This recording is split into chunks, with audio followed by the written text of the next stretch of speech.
Hey everyone, welcome back. I am absolutely thrilled to have you here for today's explainer. We're doing something a little bit different today and honestly incredibly special.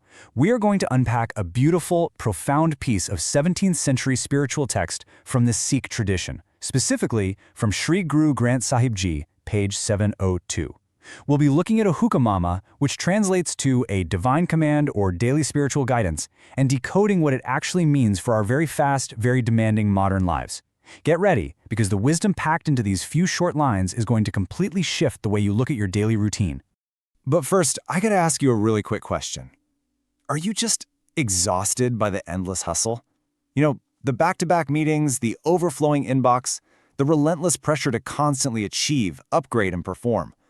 For so many of us, especially young professionals trying to carve out a path in this world, that modern grind is just our default setting. But as we're about to see, the spiritual thirst for relief from that grind is anything but new. All right, let's jump right into Section 1, the cycle of exhaustion. Okay, let's dive into this. It's pretty amazing to realize that while our smartphones and our specific career pressures are totally modern, that feeling of being completely overwhelmed by the world, that is a deeply timeless human experience.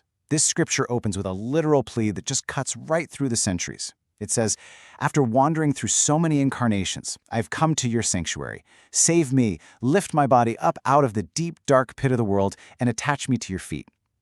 Just sit with that word for a second. Wandering. Think about how much we mentally wander every single day, jumping from task to task, notification to notification, job to job, desperately searching for a place to finally just rest. It uses this incredibly vivid imagery of a deep, dark pit of the world.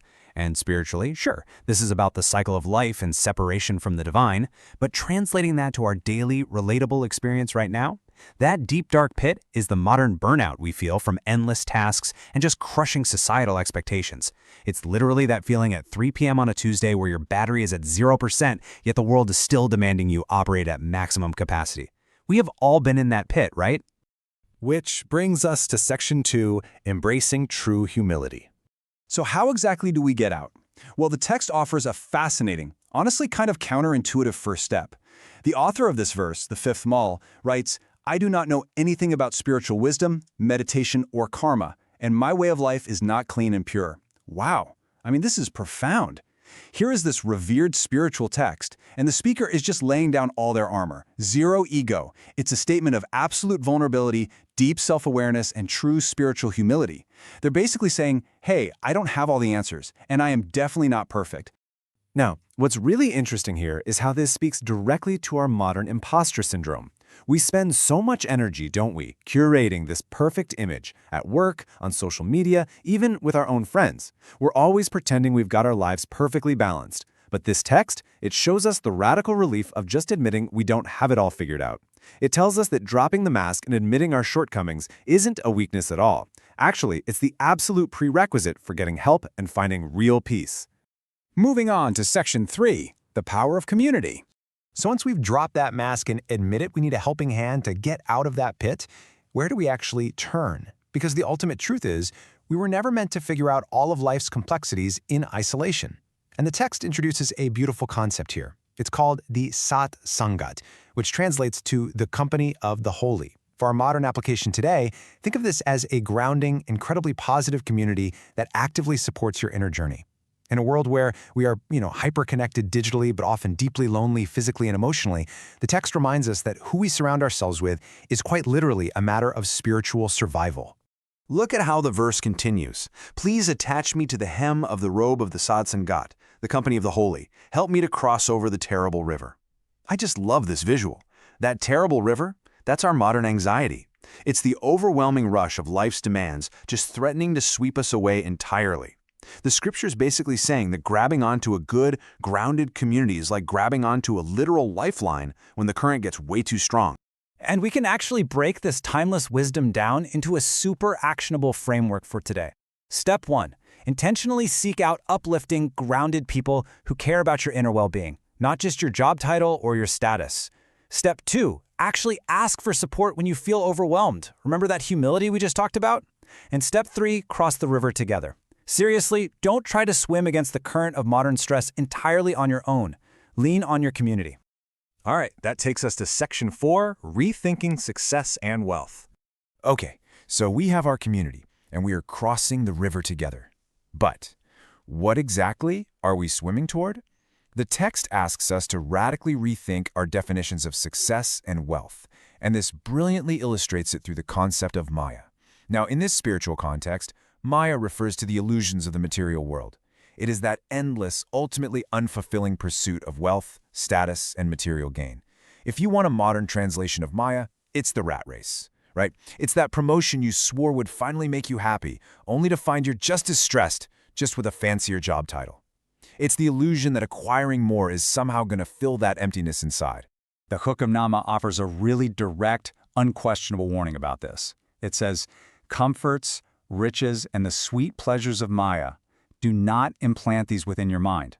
Now, it's not necessarily saying you can't have a comfortable life, but it is warning us not to implant these desires at the very core of our being. When the pursuit of fleeting comforts becomes your mind's central operating system, you are absolutely setting yourself up for chronic exhaustion. And this builds into such a powerful contrast. On one side, you have the pleasures of Maya, that frantic, anxious energy of chasing comforts, riches, and fleeting success that literally never lasts. And on the flip side, the text presents the love of the Lord's name. This represents a grounded stillness, true inner peace, and real spiritual satiation. It's basically the difference between drinking salt water when you're incredibly thirsty and finally taking a long drink from a pure, refreshing well. Which leads us to our final part, Section 5, Finding Lasting Inner Peace. This contrast perfectly sets up our final chapter today, where this whole internal journey resolves.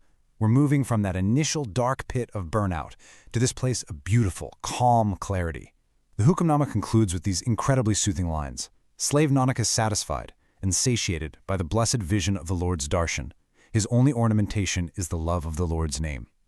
I really want you to focus on those two words for a second, satisfied and satiated.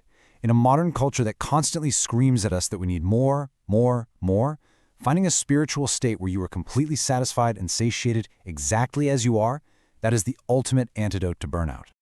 So the crucial point is this. True success, according to this deeply profound 17th century wisdom, isn't about what we acquire in the material world at all. It's not about your resume, it's not about the bank account. It's about finding deep inner peace and realignment with our core spiritual values. It's about pulling ourselves out of that pit of societal expectations, surrounding ourselves with a solid, positive community, and anchoring our minds in something eternal rather than fleeting. As we wrap up today's explainer, the text leaves us with this gorgeous metaphor of ornamentation. Society tells us to ornament ourselves with, expensive clothes, flashy titles, and a ton of digital followers. But the scripture says the only true ornamentation is inner spiritual love and peace. So I want to leave you with this really provocative question to carry with you today. What is your true ornamentation? What are you actively choosing to decorate your life with? Thank you so much for joining me on this journey of discovery today. Keep learning, keep reflecting, and I will see you in the next explainer.